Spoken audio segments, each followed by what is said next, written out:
जय श्री राम, जय बजरंगबली, जय बाबा नीम करौली। महाराज जी की कथाओं की श्रृंखला में एक और छोटी सी कथा लेकर आपके सामने प्रस्तुत हूँ। घटना श्री राम नारायण सिन्हा, जो कि मथुरा में पुलिस में सब इंस्पेक्टर थे, उनके जीवन से संबंधित है। सिन्हा जी के माता पिता नहीं थे और वे अपने 2 सौतेले भाइयों को अपने साथ रखते थे और उन्हें पुत्रवत स्नेह देते थे। किंतु वे दोनों भाई मन ही मन उनसे ईर्ष्या और द्वेष करते थे। एक बार घर में बिजली के होते हुए भी एक दिन वे दोनों एक लैंप को लेकर अपनी भाभी से लड़ पड़े और कहने लगे कि यह हमारे पिता की संपत्ति है और इस पर हमारा पूरा अधिकार है।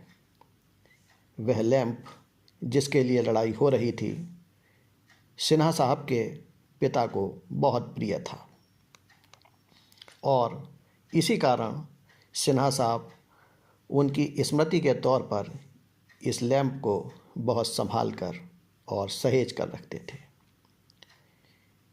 एक दिन जब वह ड्यूटी से वापस आए तो अपने दोनों सौतेले भाइयों के कटु शब्द उनके कानों में पड़े, जिसे सुनकर उन्होंने वह लैंप उन्हीं दोनों को दे दिया।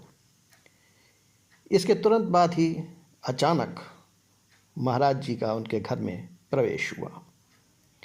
सिन्हा साहब महाराज जी को बिल्कुल नहीं जानते थे और ना ही इसके पूर्व उन्होंने उन्हें कहीं देखा था या उनके बारे में कहीं कुछ सुना था। किंतु बाबा का तेज ऐसा था कि उनके सम्मुख सिन्हा साहब का सिर स्वतः ही झुक गया। महाराज जी ने दोनों सौतेले भाइयों को अपने पास बुलाया और बुलाकर बहुत फटकारा और उनसे अपने बड़े भाई के चरणों में सिर रखवाकर क्षमा प्रार्थना करवाई और महाराज जी ने उन दोनों से यह कहलवाया कि सिन्हा साहब उनके बड़े भाई नहीं अपितु पिता हैं। इस प्रकार घर में शांति की स्थापना महाराज जी के द्वारा की गई और इसके पश्चात वह बाहर चले गए। वह वहाँ गए जहाँ उनका सारा भक्त समुदाय उनकी प्रतीक्षा में खड़ा था। सिन्हा साहब भी महाराज जी के पीछे पीछे चल दिए और बाद में उन्हें पता चला कि उनके घर में यह शांति स्थापना का कार्य करने वाले कौन हैं। इस प्रकार से सिन्हा साहब का बाबा से परिचय हुआ और उसके पश्चात बाबा को उन्होंने अपना सर्वस्व मान लिया। मित्रों, यदि आपको यह कथा अच्छी लगी हो तो इसे लाइक कीजिए, शेयर कीजिए और हमारे इस चैनल को यदि आपने अभी तक सब्सक्राइब नहीं किया है तो कृपया अवश्य कर लीजिए।